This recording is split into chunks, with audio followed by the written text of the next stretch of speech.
Hello student, today we are going to learn question number 2 from chapter number 5. Explain the terms and condition for acceptance of deposit.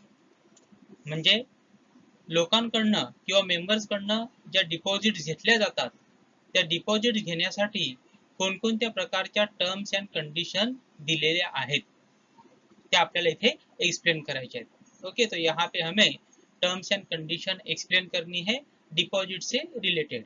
मतलब company जब deposits लेती है वो deposit लेने के लिए कौन कौन से टर्म्स एंड कंडीशन दिए गए हैं. यहाँ पे हमें याद रखना है जो टर्म्स एंड कंडीशन यहाँ पे दी है वो बहुत सारी बड़ी लिस्ट है, लेकिन हमें वो सारे के सारे पॉइंट्स याद रखने की जरूरत नहीं है.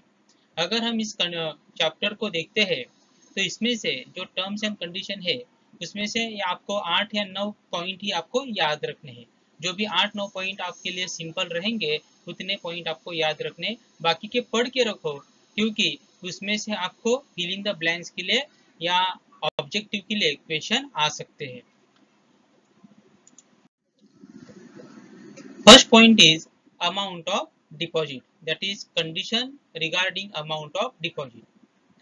Amount of deposit for private company म्हणजे या ठिकाणी पहिल्यांदा प्रायव्हेट कंपनी किती अमाउंट घेऊ शकते त्याची कंडिशन किंवा त्याची टर्म्स दिलेले आहे.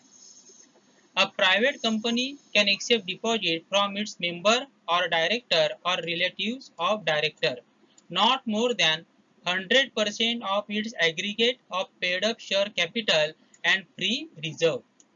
हम लोगों ने पहले ही देखा कि प्राइवेट कंपनी अपने मेंबर से या अपने डायरेक्टर से या डायरेक्टर के जो रिलेटिव्स है उनसे डिपॉजिट ले सकती है. और प्राइवेट कंपनी कितना डिपॉजिट ले सकती है? Not more than 100% of paid up capital and free reserve. मतलब कंपनी का जो पेड अप कैपिटल है प्लस फ्री रिजर्व, ये दोनों को मिला के जितनी अमाउंट होगी उतने अमाउंट का डिपॉजिट प्राइवेट कंपनी ले सकती है. फॉर एग्जांपल ऐसा मान लो कि कंपनी का पेड अप कैपिटल है 5 करोड़, ओके 5 करोड़ है, और कंपनी के पास फ्री रिजर्व है 2 करोड़, तो टोटल अमाउंट बन गया 7 करोड़. इसका मतलब वो कंपनी 7 करोड़ का पब्लिक डिपॉजिट या 7 करोड़ का डिपॉजिट अपने मेंबर, अपने डायरेक्टर या डायरेक्टर के जो रिलेटिव्स है उनसे ले सकती है. आलं लक्षात? म्हणजे 100% कोणाचे 100% aggregate of paid up capital plus free reserve या दोघांची टोटल करून जी अमाउंट येईल तेवढ्या अमाउंटचं डिपॉझिट प्रायव्हेट कंपनी घेऊ शकते, त्यापेक्षा जास्त घेता येणार नाही. However, certain class of private company as specified by the Company Act can accept deposit more than 100% of its aggregate paid up share capital and free reserve. हाँ, परंतु ज्या काही कंपन्या आहेत ज्या कंपनी ऍक्ट मध्ये सांगितलेल्या आहेत, स्पेसिफाय केलेल्या आहेत, त्या कंपन्या मात्र 100% पेक्षा जास्त डिपॉजिट घेऊ शकतात. कसले 100%? Paid up capital plus free reserve. Okay, तो कुछ कंपनी जो ऐसी है जिनको कंपनी एक्ट 2013 में स्पेसिफाई किया है, ऐसी प्राइवेट कंपनी अपना जो पेड अप कैपिटल है प्लस फ्री रिजर्व इनको मिला के जो भी अमाउंट आएगा उससे भी ज्यादा अमाउंट का डिपॉजिट ले सकते हैं. आलं लक्षात? म्हणजे त्यापेक्षा जास्त डिपॉजिट घेऊ शकतात काही कंपन्या, पण बाकीच्यांना 100% पेक्षा जास्त घेता येणार नाही. कसले 100%? Paid up capital plus free reserve. So this is condition regarding private company. Condition for public company other than eligible company. मतलब बाकी के पब्लिक कंपनी जो एलिजिबल कंपनी नहीं है. एलिजिबल कंपनी मतलब कौन सा? जिसका नेट वर्थ 100 करोड़ से ज्यादा है या जिसका टर्नओवर 500 करोड़ से ज्यादा है, ऐसे कंपनी को कौन सा कंपनी कहा जाएगा? Public eligible company. लेकिन दूसरी ऐसी अगर कंपनी है पब्लिक कंपनी जिसका नेट वर्थ 100 करोड़ से कम है या टर्नओवर 500 करोड़ से कम है, तो उसे सिर्फ पब्लिक कंपनी कहा जाएगा. ऐसे कंपनी के लिए रूल देखो क्या है. This company can not accept fresh deposit from member if the company amount of such deposit together with the previous deposit exceed 25% of aggregate of the paid up share capital and free reserve of the company। क्या कहा है, ऐसी company fresh deposit नहीं ले सकती। कितना नहीं ले सकती, उनका जो पहले का डिपॉजिट है बराबर प्लस नया डिपॉजिट, दोनों डिपॉजिट मिला के उनका अमाउंट 25% से ज्यादा नहीं होना चाहिए। मतलब पहले का अगर कंपनी ने डिपॉजिट लिया है वो प्लस अभी का जो नया डिपॉजिट लेने वाले हैं वो, दोनों को मिलाया जाएगा और दोनों का जो अमाउंट है वो 25% से ज्यादा नहीं होना चाहिए। किसका 25%, paid up capital plus free reserve. तो ऐसा मान लो उस कंपनी का पेड अप कैपिटल 5 करोड़ है और फ्री रिजर्व है 2 करोड़, तो कुल मिला के उनका 7 करोड़ हो गया कैपिटल टोटल। मतलब free reserve plus paid up capital 7 crore amount हो गई। तो 7 करोड़ का 25% निकाला जाएगा। कितना निकाला जाएगा, 25%। उतना ही अमाउंट पब्लिक कंपनी डिपॉजिट ले सकती है। बराबर कितना ले सकती है, only 25% of paid up capital plus free reserve. हा लक्षात, म्हणजे पब्लिक कंपनीला फक्त 25% पर्यंतच पब्लिक डिपॉजिट घेण्याचा अधिकार आहे। कसल्या 25%, paid up capital plus free reserve या दोघांची टोटल केली जाईल आणि जी अमाउंट येईल त्याच्या 25% तेवढीच अमाउंट पब्लिक डिपॉजिट म्हणून त्यांना घेता येईल। Amount of deposit for eligible public company from member. आता इलिजिबल पब्लिक कंपनी जर असेल तर मेंबर कडनं किती डिपॉजिट घेऊ शकते, can not accept fresh deposit if the amount of such deposit together with previous deposit exceed 10% of aggregate of paid up share capital and free reserve. वो member से fresh deposit नहीं ले सकते। कब नहीं ले सकते, अगर उन्होंने पहले से ही डिपॉजिट लिया है वो अमाउंट प्लस नया डिपॉजिट वो अमाउंट, अगर ये दोनों अमाउंट 10% से ज्यादा होते हैं। कितने परसेंट से ज्यादा, 10% से ज्यादा होते हैं।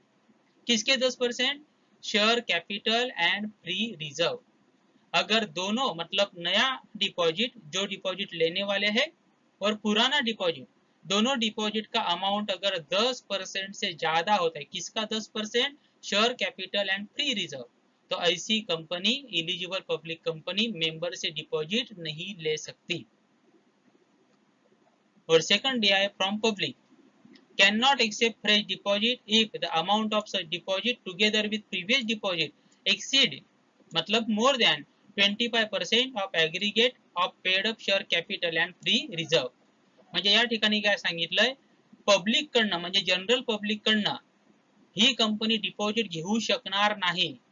कधी घेऊ शकणार नाही, जर त्यांचे आधीचे deposit previous deposit plus new deposit म्हणजे आता जी नवीन डिपॉजिट घेणार आहेत ते, या दोघांची टोटल 25% पेक्षा जर जास्त होत असेल तर अशी कंपनी लोकांकडनं डिपॉजिट घेऊ शकणार नाही। मग कसल्या 25%, that is paid up share capital and free reserve. या दोघांची टोटल जी येणार आहे त्याच्या 25% पेक्षा जर आधीचं डिपॉजिट आणि जी नवीन डिपॉजिट घेणार आहे ती, या दोघांची टोटल येत असेल तर अशी कंपनी देखील लोकांकडनं डिपॉजिट घेऊ शकत नाही।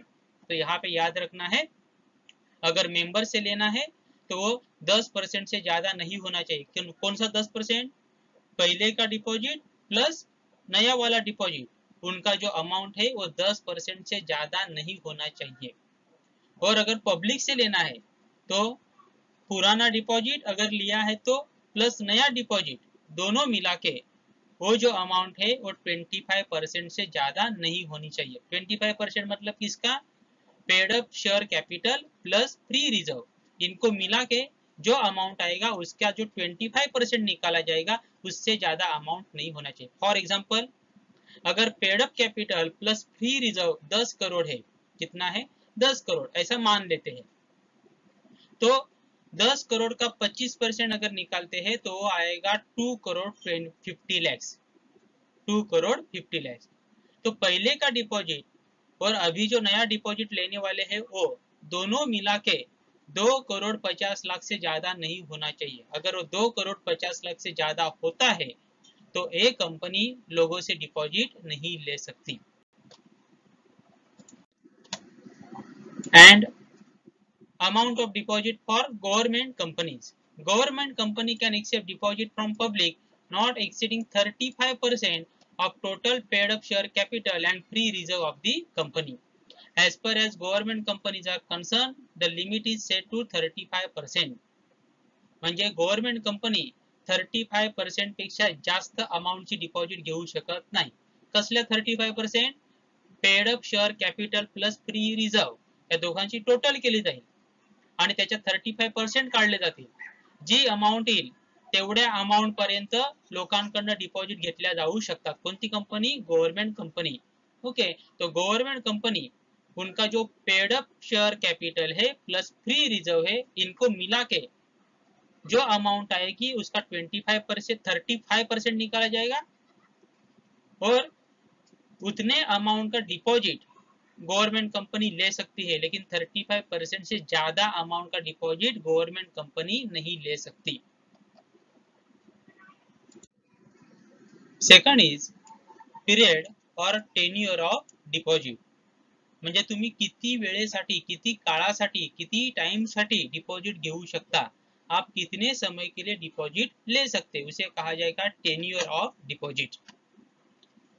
No deposit can be accepted or renewed which is to be repaid within period of 6 months or more than 36 months.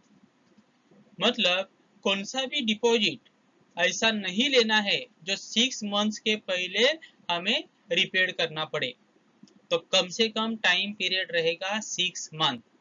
या कौन सा भी डिपॉजिट नहीं लेना है जो हमें 36 महीने के बाद रिपेड करना पड़े.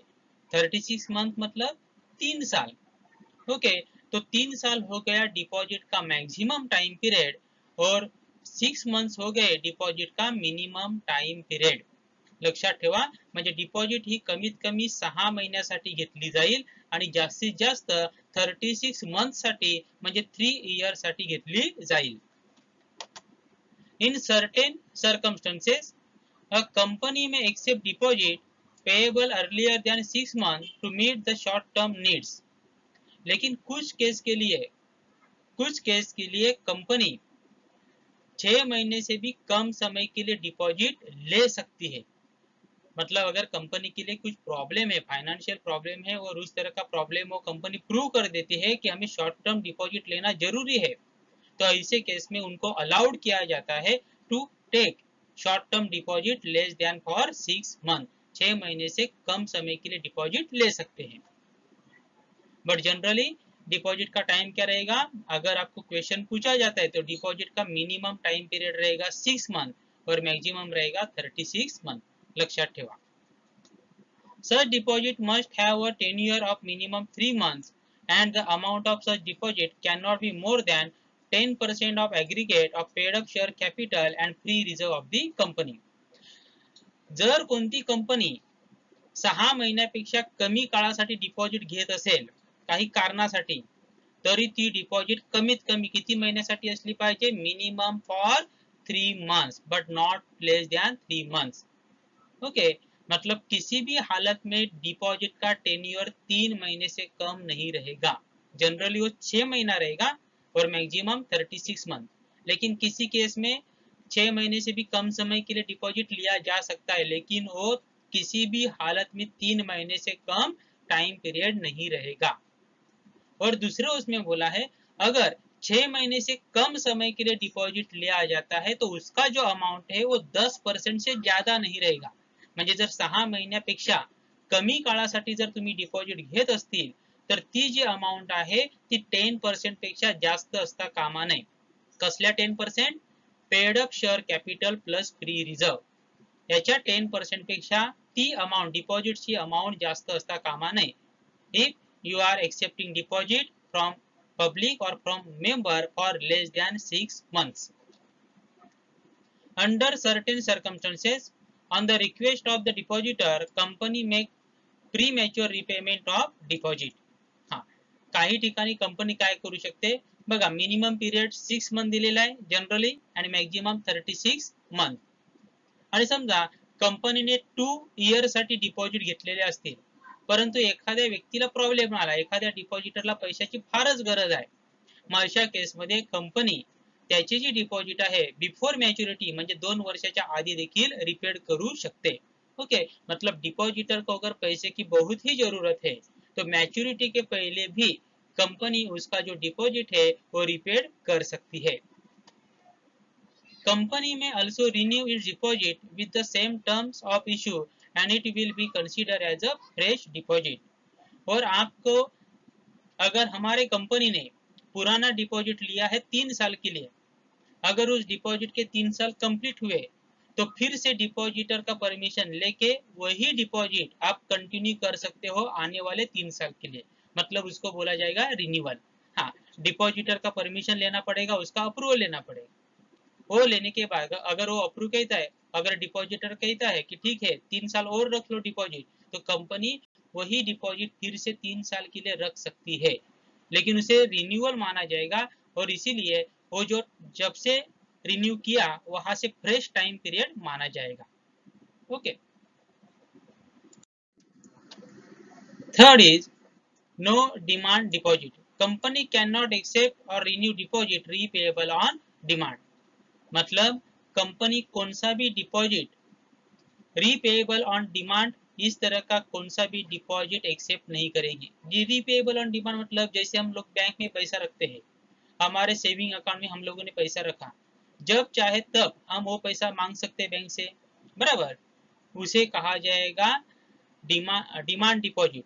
क्या कहा जाएगा? Demand deposit. मतलब जब चाहे तब हम वो पैसा मांग सकते हैं. तो कंपनी लोगों से इस तरह का डिपॉजिट नहीं ले सकती कि लोग जब डिपॉजिटर को लगा कि पैसा मांग लिया, नहीं होगा. मतलब हर एक डिपॉजिट जो एक्सेप्ट किया जाएगा उसको एक टाइम पीरियड दिया जाएगा और उसी टाइम पीरियड के बाद, उस टाइम पीरियड खत्म होने के बाद ही डिपॉजिटर को पैसा वापस किया जाएगा. आलं लक्षात? म्हणजे प्रत्येक डिपॉजिटला एक मॅच्युरिटी टाइम पीरियड दिला जाईल आणि त्या तो टाइम पीरियड संपल्यानंतरच डिपॉजिटरला त्याचे पैसे परत केले जातील. म्हणजे आज डिपॉजिट घेतली आणि डिपॉजिटरला उद्याला वाटलं की नाही माझे पैसे परत द्या, अशा प्रकारे डिपॉजिट, डिमांड डिपॉजिट कंपनीला घेता येणार नाही. Fourth, secured or unsecured deposit. A company can accept secured or unsecured deposit, which should be clearly mentioned in the circular or advertisement inviting deposits.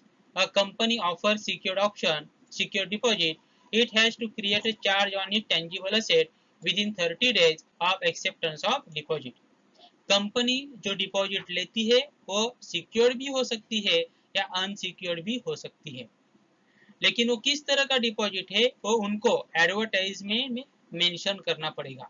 Deposit invite करने के लिए जो भी एडवर्टाइज दिया जाएगा उस एडवर्टाइजमेंट में कंपनी को मेंशन करना पड़ेगा कि हमारा डिपॉजिट सिक्योर्ड है या अनसिक्योर्ड. अगर वो डिपॉजिट सिक्योर्ड है तो कंपनी के जो असेट्स है उनके ऊपर चार्ज क्रिएट करना पड़ेगा. मतलब अगर कंपनी ने डिपॉजिट वापस नहीं किया तो डिपॉजिटर वो असेट जिसके ऊपर चार्ज क्रिएट किया है वो असेट बेच के अपना पैसा वसूल कर सकते हैं. आलं लक्षात? म्हणजे ज्या डिपॉजिट आहेत त्या सिक्युअर्ड पण असू शकतात किंवा अनसिक्युअर्ड पण असू शकतात.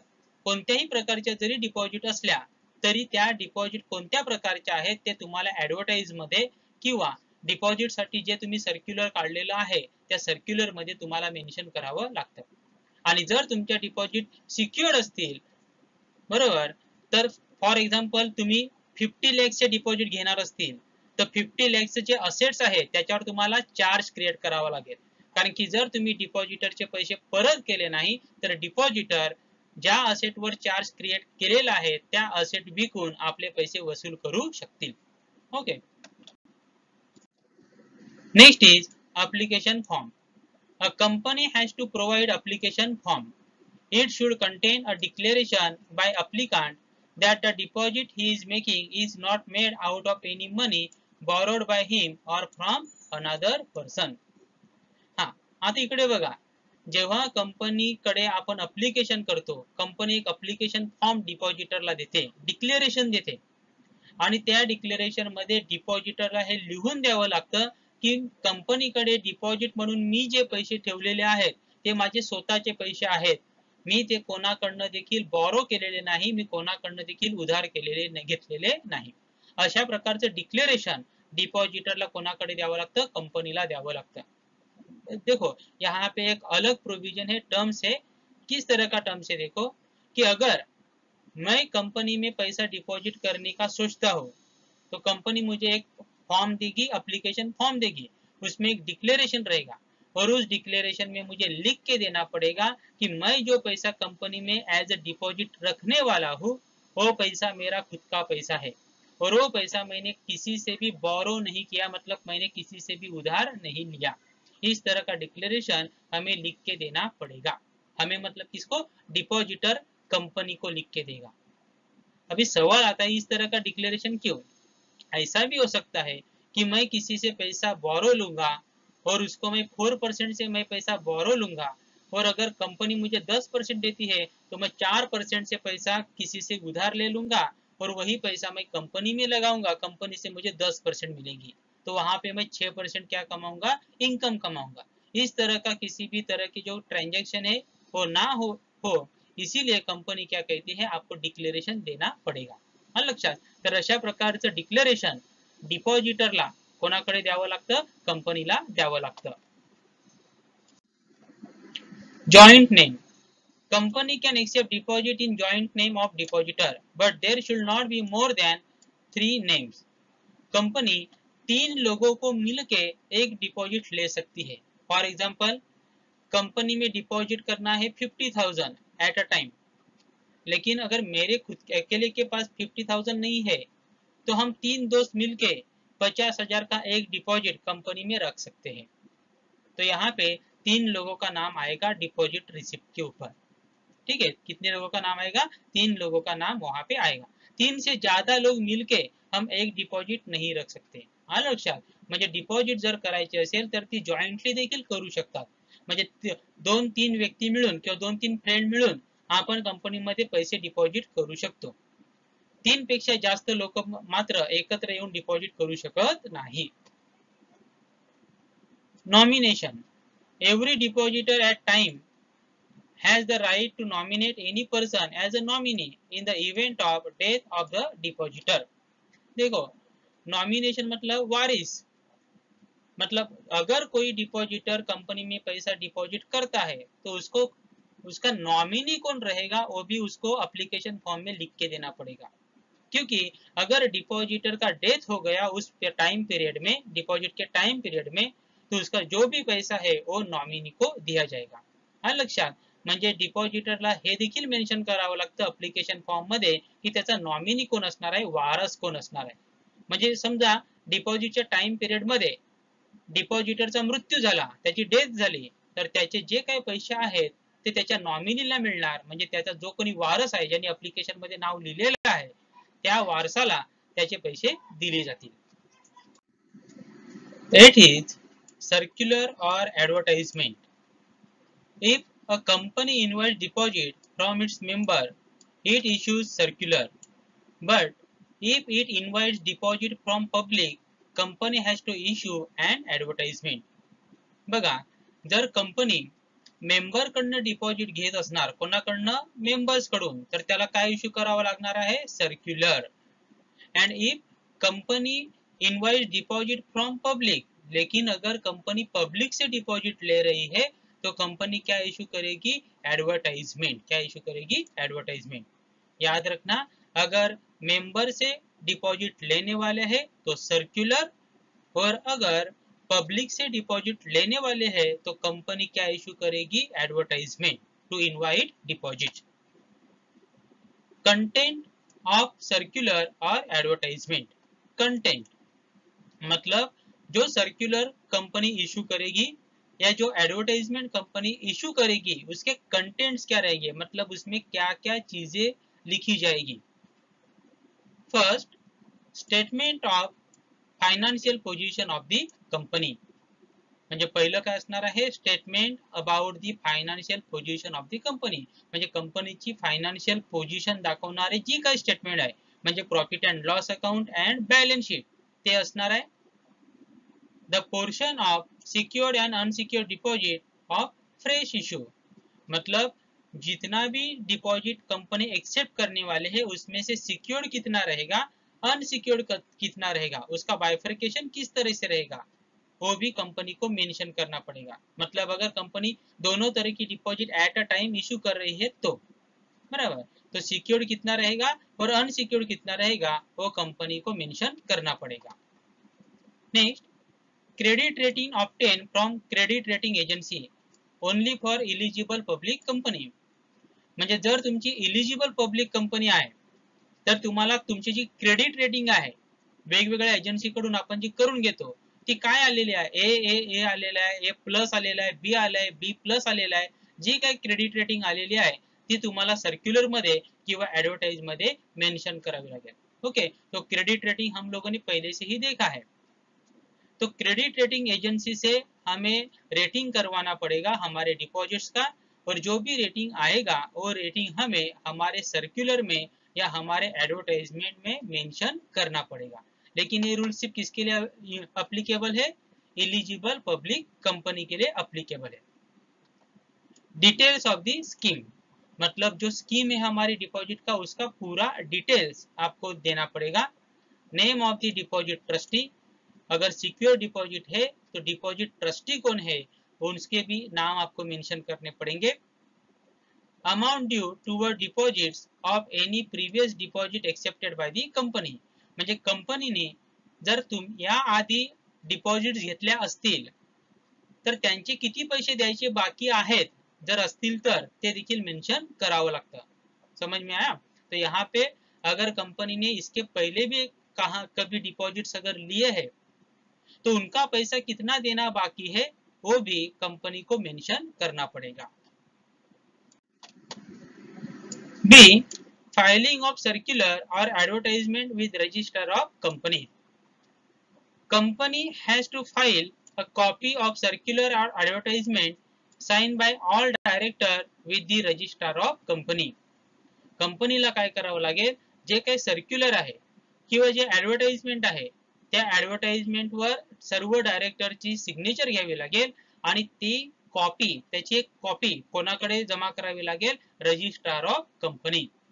ओके, तो हमारा जो भी सर्क्युलर रहेगा या एडवर्टाइजमेंट रहेगा उसके ऊपर सभी डायरेक्टर्स का सिग्नेचर लिया जाएगा और जो एडवर्टाइजमेंट है या जो सर्क्युलर है उसका एक कॉपी रजिस्ट्रार ऑफ कंपनी में सबमिट किया जाएगा, जमा किया जाएगा। नेक्स्ट, इश्यू ऑफ सर्क्युलर और advertisement.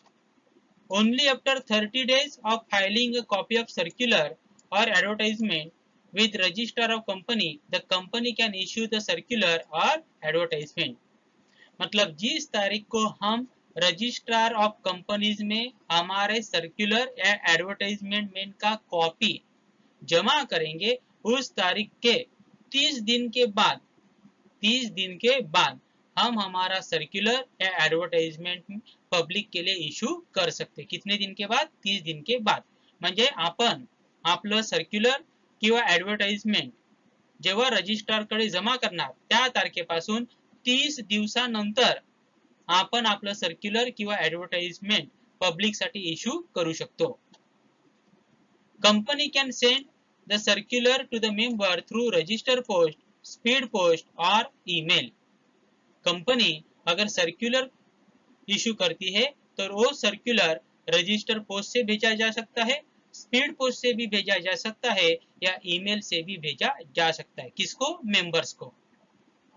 For inviting the public company has to publish the advertisement in one English newspaper and one vernacular newspaper having the wide circulation in the state where the company register office is located. देखो, अगर आप member को issue करने, member से public deposit लेने वाले हैं, member से डिपॉजिट लेने वाले हैं तो आपको सर्कुलर इशू करना पड़ेगा और वो सर्कुलर आप रजिस्टर पोस्ट से दे सकते हो, स्पीड पोस्ट से दे सकते हो या ईमेल के जरिए भेज सकते हो मेंबर्स को, क्योंकि सर्कुलर तो पब्लिक के पास नहीं जाएगा। लेकिन अगर आप पब्लिक से डिपॉजिट लेने वाले हैं तो आपको एडवर्टाइजमेंट देना पड़ेगा। वो एडवर्टाइजमेंट एक आपको इंग्लिश न्यूज़पेपर में देना पड़ेगा और वर्नेक्युलर लैंग्वेज का जो न्यूज़पेपर है, मतलब अगर महाराष्ट्र की कंपनी है, मतलब उस कंपनी का रजिस्टर ऑफिस महाराष्ट्र में है, तो एक मराठी न्यूज़पेपर में, ऐसा मराठी न्यूज़पेपर जो स्टेट में ज्यादा सर्कुलेट होता है, फॉर एग्जांपल महाराष्ट्र टाइम्स रहेगा, सकाल रहेगा, लोकमत रहेगा या लोकसत्ता रहेगा, इस तरह के जो पेपर्स है उसमें ऍडव्हर्टाइजमेंट देना पडेगा, उसमें से किसी एक पेपर में. ओके, म्हणजे इथे लक्षात ठेवा, जर मेंबर्सला आपल्याला द्यायचं असेल, इश्यू मेंबर्स कडनं डिपॉझिट घ्यायचे असतील तर आपण सर्क्युलर इश्यू करणार आणि ते सर्क्युलर आपण मेंबर्सला रजिस्टर पोस्टाने, स्पीड पोस्टाने किंवा ईमेलनी पाठवू शकतो. पण जर आपण पब्लिक कडनं डिपॉझिट घेणार असतील तर मात्र आपल्याला ऍडव्हर्टाइजमेंट द्यावी लागते आणि ती ऍडव्हर्टाइजमेंट आपण एका इंग्लिश न्यूजपेपर मध्ये दिली पाहिजे. त्याचबरोबर ज्या स्टेट मध्ये तुमचं रजिस्टर ऑफिस आहे तुमच्या कंपनीचं, तिथली जी लँग्वेज आहे, व्हर्नॅक्युलर लँग्वेज, ती त्या लँग्वेजच्या पेपरमध्ये तुम्हाला ऍडव्हर्टाइजमेंट द्यावी लागते. म्हणजे महाराष्ट्रामध्ये जर असेल तर एका मराठी न्यूजपेपर मध्ये आणि एका इंग्लिश न्यूजपेपर मध्ये तुम्हाला ऍडव्हर्टाइजमेंट द्यावी लागेल. D. Validity of circular or advertisement. The circular or advertisement is valid for 6 months from the end of financial year in which it was issued or the date on which the annual general meeting was held, whichever is earlier. मतलब जो भी circular और advertisement दिया जाता है वो 6 महीने के लिए वैलिड रहता है, या जब हमारे कंपनी का एनुअल जनरल मीटिंग होगा तब तक वैलिड रहेगा. उसमें से जो कम पीरियड रहेगा उतने समय के लिए ऍडव्हर्टाइजमेंट या सर्क्युलर वैलिड रहेगा. आलं लक्षात. म्हणजे जी ऍडव्हर्टाइजमेंट असते किंवा जे सर्क्युलर असतं ते 6 महिन्यासाठी वैलिड असतं, किंवा आपली एन्युअल जनरल मीटिंग येईपर्यंत 6 महिने किंवा एन्युअल जनरल मीटिंग होईपर्यंत याच्यामध्ये जो कमी पीरियड असेल तेवढ्या काळासाठी आपली जी ऍडव्हर्टाइजमेंट आहे किंवा सर्क्युलर आहे ते वैलिड असणार आहे. 9. Appointment of deposit trustee. When issuing secure deposit, eligible company and public company have to appoint one or more deposit trustees. म्हणजे जर आपण सिक्युअर डिपॉझिट एक्सेप्ट करणार असतील तर आपल्या कंपनीला, म्हणजे इलिजिबल पब्लिक कंपनीला किंवा पब्लिक कंपनीला एक किंवा एकापेक्षा जास्त डिपॉझिट ट्रस्टी अपॉइंट कराव्या लागतील. The trustee protect the interest of the depositor in case a company defaults in repaying the depositors.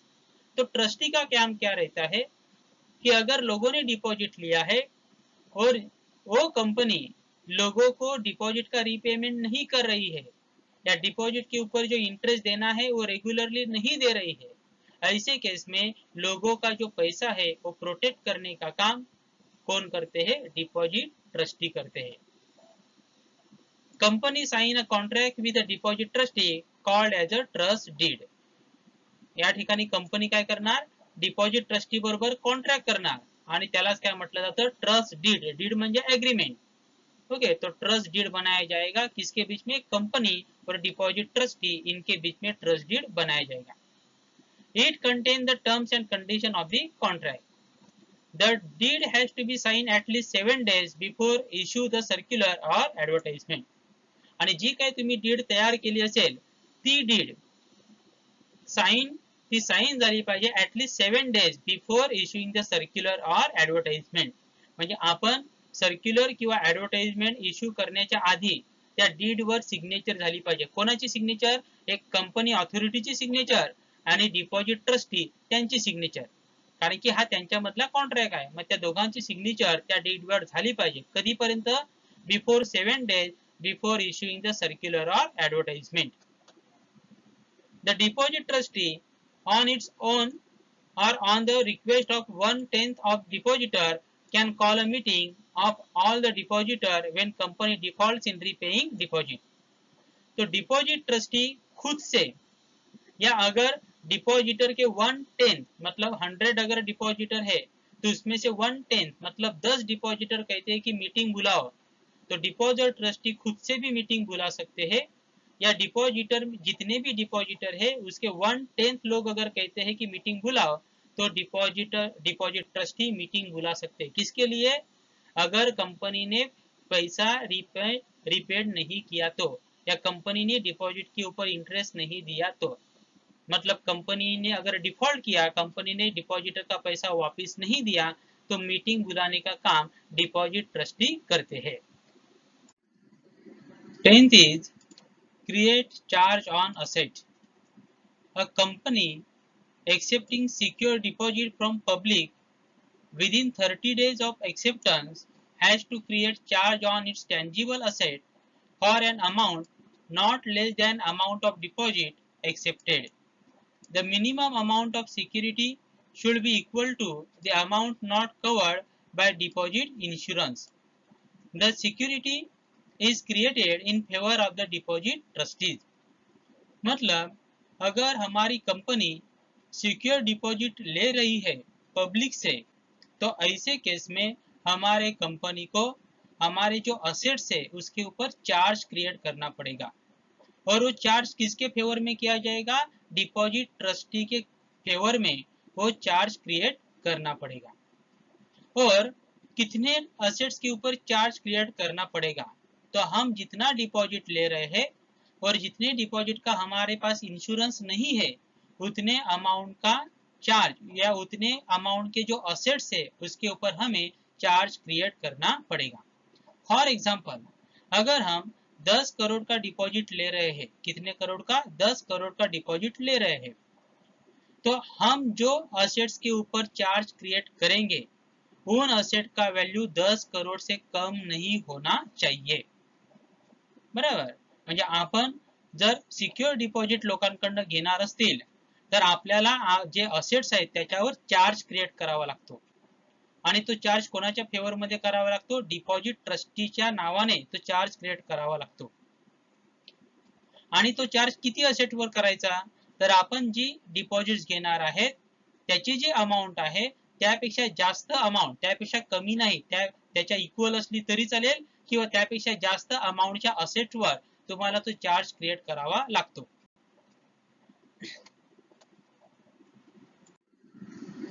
10. Deposit insurance.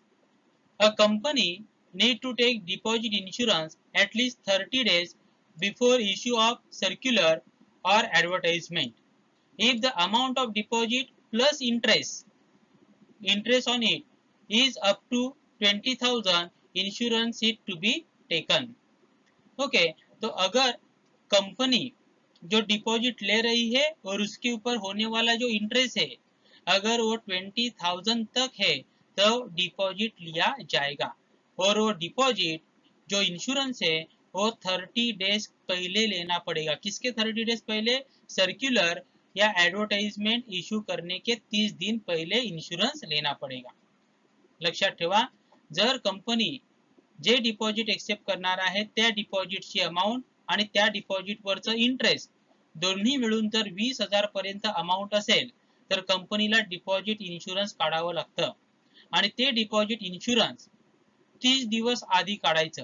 मग कसल्या 30 दिवस आधी? जे आपण सर्क्युलर किंवा ऍडव्हर्टाइजमेंट तयार केलेली आहे ते इश्यू करण्याच्या 30 दिवस आधी आपल्याला डिपॉजिट इन्शुरन्स काढावं लागेल। 12. Obtain credit rating. Every company has to get credit rating of its deposit and include the rating in the circular or advertisement. म्हणजे प्रत्येक कंपनीला आपली जी डिपॉझिट्स आहे त्याची क्रेडिट रेटिंग करून घ्यावी लागेल। क्रेडिट रेटिंग करणाऱ्या एजन्सी असतात, त्या आपल्या कंपनीची फायनान्शियल पोझिशन बघतात, आपण कशा प्रकारे कर्ज किंवा लायबिलिटी पेड केलेले आहेत ते सर्व बघितलं जातं, आणि त्यानुसार आपल्या कंपनीमध्ये डिपॉझिट ठेवणे किती सेफ आहे आणि किती रिस्की आहे याची रेटिंग दिली जाते, त्याला म्हटलं जातं क्रेडिट रेटिंग। आणि जी काही क्रेडिट रेटिंग आहे ती आपल्या कंपनीला जी क्रेडिट रेटिंग मिळालेली आहे ते आपल्याला आपल्या सर्क्युलर मध्ये किंवा ऍडव्हर्टाइजमेंट मध्ये मेन्शन करावी लागते। The credit rating agency consider the net worth of the company, liquidity position, ability to pay deposit on time, etc.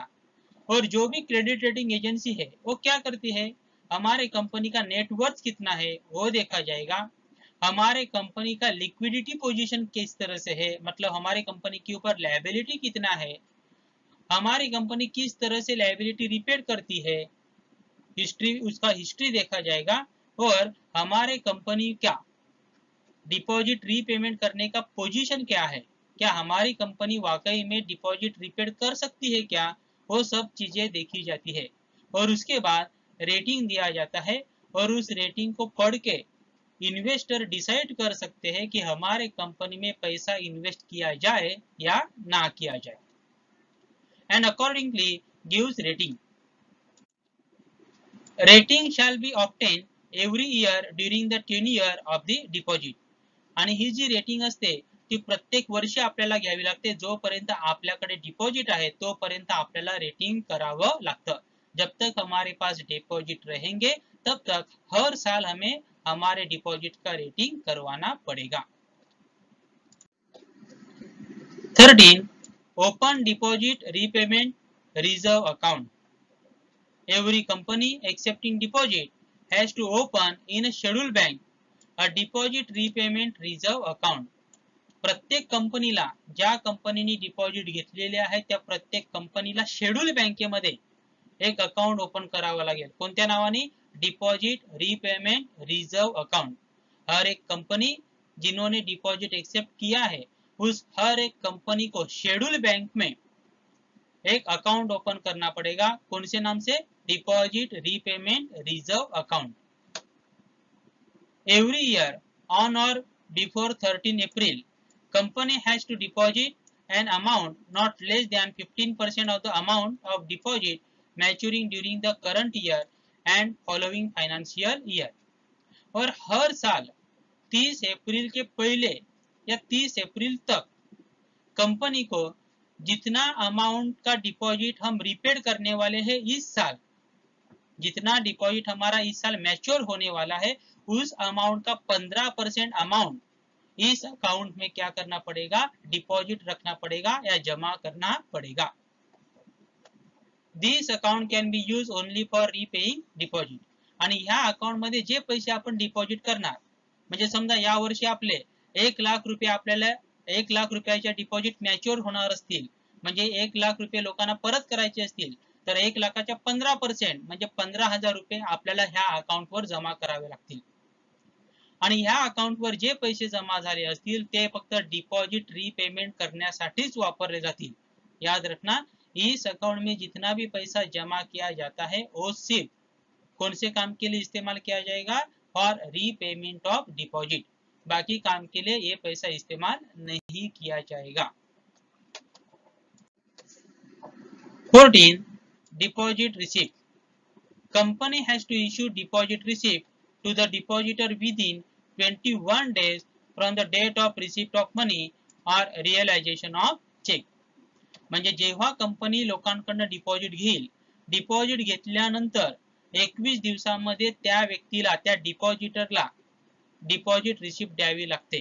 किंवा जर त्यांनी चेकनी पैसे दिले असतील तर ज्या दिवशी त्याचा चेक रिअलाइज होईल, म्हणजे ज्या दिवशी त्याच्या चेकचे पैसे तुम्हाला मिळतील त्या दिवसापासून 21 दिवसामध्ये त्याला डिपॉजिट रिसिप्ट द्यावी लागते।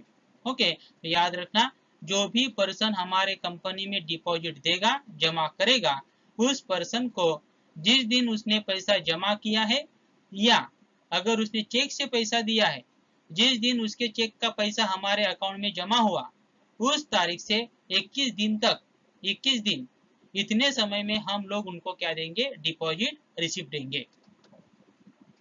The receipt has to be signed by the officer duly authorized by the board of director। आणि जी काही रिसिप्ट असेल त्याच्यावर ऑथोराइज जो पर्सन असेल, ज्याला बोर्ड ऑफ डायरेक्टरनी अपॉइंट केलं असेल, ऑथोराइज केलं असेल, अशा पर्सनची सिग्नेचर त्या रिसिप्टवर असेल।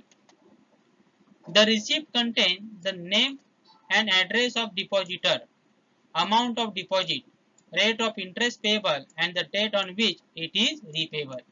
और उस रिसिप्ट के ऊपर पूरा डिटेल्स रहेगा, मतलब जिस पर्सन ने डिपॉजिट किया है उस डिपॉजिटर का नाम क्या है, उस डिपॉजिटर का एड्रेस क्या है, उसने कितना अमाउंट डिपॉजिट किया है, उसको कितना इंटरेस्ट मिलने वाला है। याद रखना, डिपॉजिट के ऊपर इंटरेस्ट मिलता है, परसेंटेज में रहेगा, वो रहेगा।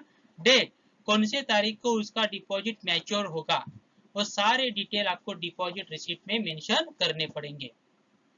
आलं लक्षात? म्हणजे डिपॉझिट रिसिप्ट मध्ये सर्व प्रकारचे डिटेल तुम्हाला मेन्शन करावे लागतील.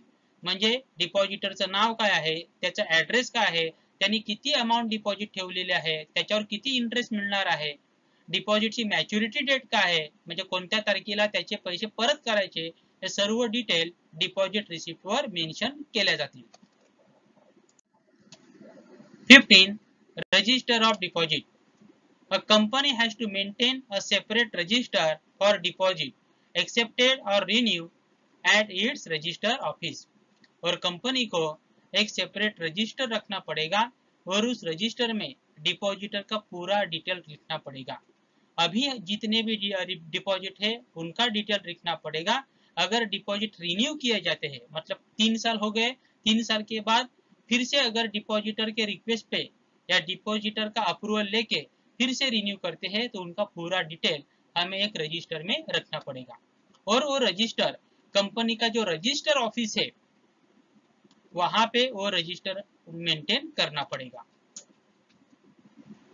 The detail of deposits along with the detail of the depositor should be entered in the register of deposit within 7 days from the date of issue of deposit receipt.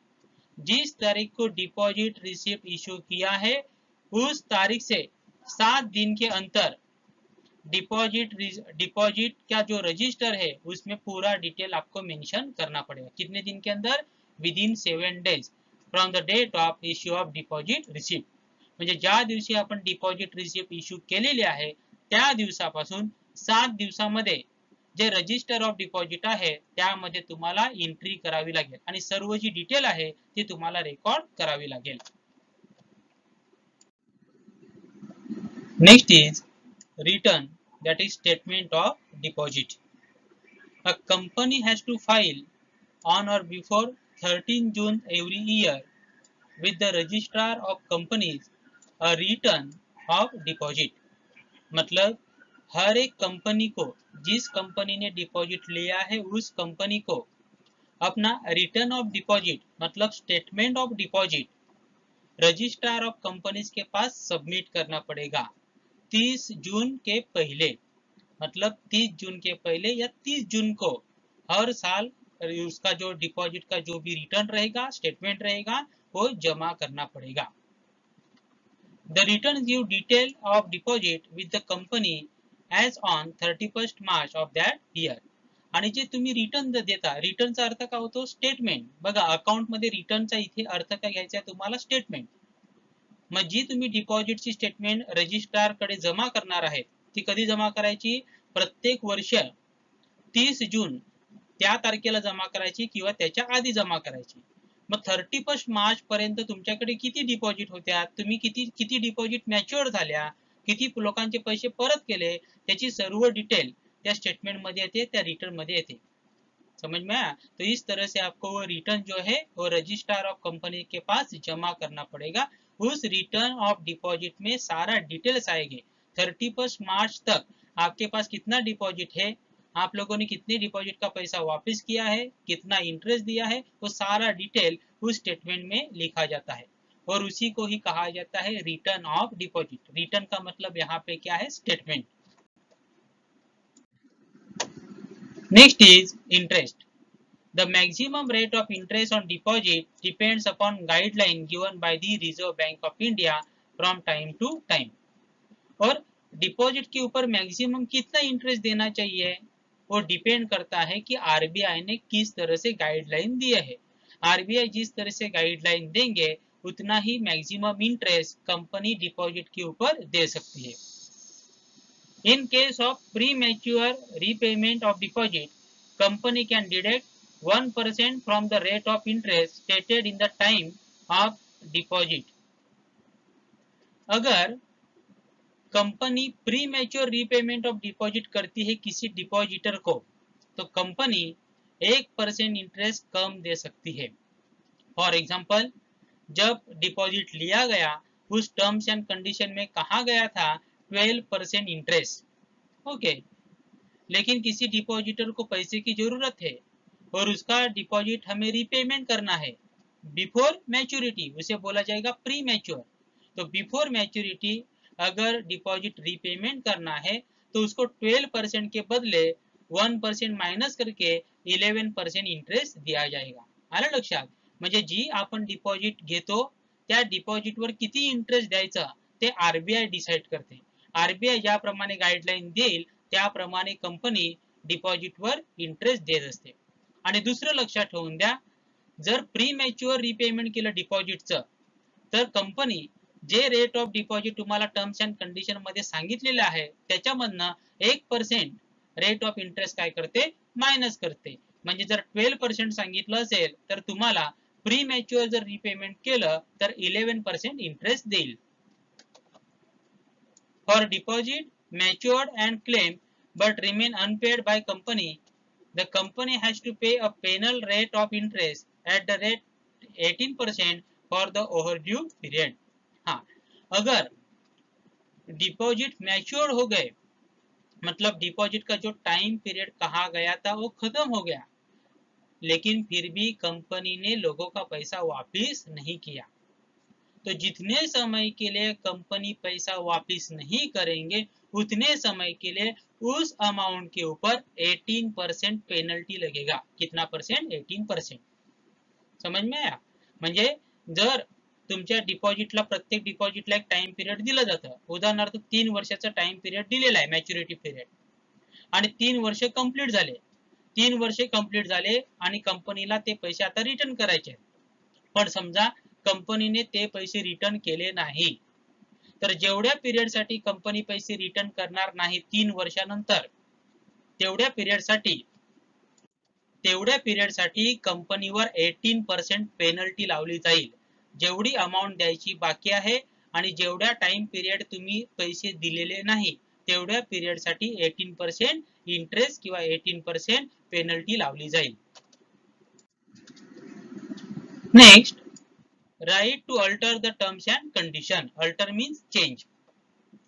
A company cannot either directly or indirectly alter the terms and condition of the deposit, deposit trust deed and deposit insurance contract once the circular or advertisement is issued and deposit are accepted by the company.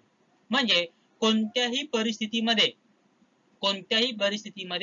Company जे डिपॉझिटच्या terms and condition आहेत त्या, किंवा जे डिपॉझिटचं trust deed तयार केलेले आहेत ते, किंवा deposit insurance contract, या तिघांपैकी कशामध्येही कंपनी डायरेक्टली किंवा इनडायरेक्टली कोणत्याही प्रकारचा बदल करू शकत नाही, अल्टरेशन करू शकत नाही, चेंजेस करू शकत नाही. म्हणजे एकदा का तुमचं सर्क्युलर दिलं, एकदा ऍडव्हर्टाइजमेंट इश्यू झाली आणि लोकांकडून डिपॉझिट घेतली, त्या डिपॉझिट घेतल्यानंतर कोणत्याही परिस्थितीमध्ये टर्म्स अँड कंडिशन आणि डिपॉझिट ट्रस्ट डीड किंवा डिपॉझिट इंश्योरेंस कॉन्ट्रैक्ट याच्यामध्ये कोणत्याही प्रकारे चेंज करता येणार नहीं.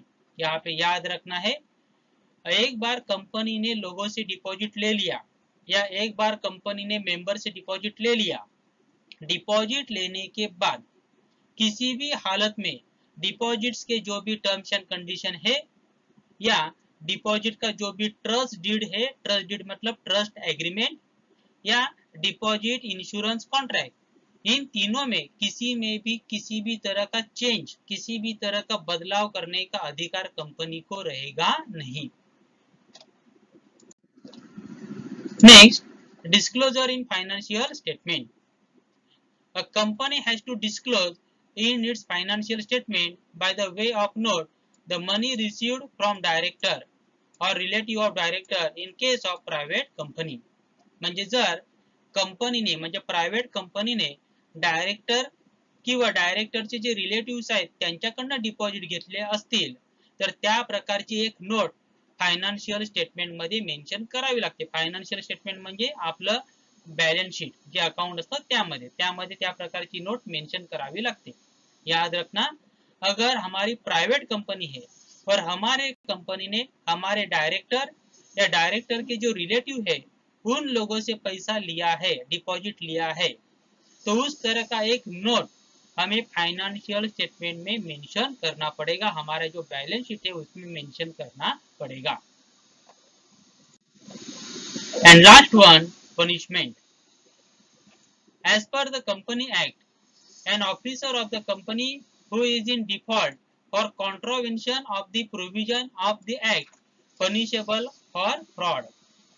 मतलब ऊपर जितने भी कंडीशन दिए हैं वो कंडीशन अगर फॉलो नहीं किए, अगर वो फॉलो नहीं किए या उसमें से किसी भी कंडीशन को ब्रीच किया, बराबर, तो जो भी ऑफिसर उसके लिए रिस्पॉन्सिबल रहेगा उसके ऊपर कानूनन कार्रवाई की जाएगी. The Maharashtra government has passed the Maharashtra Protection of Interest of Depositor in Financial Establishment Act 1999 to protect the interest of depositor. Companies in Maharashtra will be punished for contravening the provisions of this act also. म्हणजे महाराष्ट्रामध्ये एक special act तयार केलेला आहे, Maharashtra protection that is interest of depositor in financial establishment act 1999. ह्या act मध्ये देखील काही प्रोव्हिजन दिलेले आहेत, काही रूल्स दिलेले आहेत आणि कंपनी ऍक्ट मध्ये जे रूल्स दिलेले आहेत ते सर्व रूल्स कंपनीला फॉलो करावे लागतात. जर त्यापैकी एखादा रूल जरी फॉलो केला नाही तर त्या कंपनीवर आणि जो रिस्पॉन्सिबल ऑफिसर असेल त्याच्यावर कारवाई केली जाईल. यहाँ पे नोट देखो, point number 8A and point number 8B, point number 10 and point number 13 is not applicable to private companies which accept deposit from its member not exceeding 100% of aggregate of its paid up capital and free reserve. मतलब point number 8A and point number 8B, point number 10 and point number 13 private company के लिए applicable नहीं रहेगा. Okay, so all these are provisions regarding acceptance of deposits.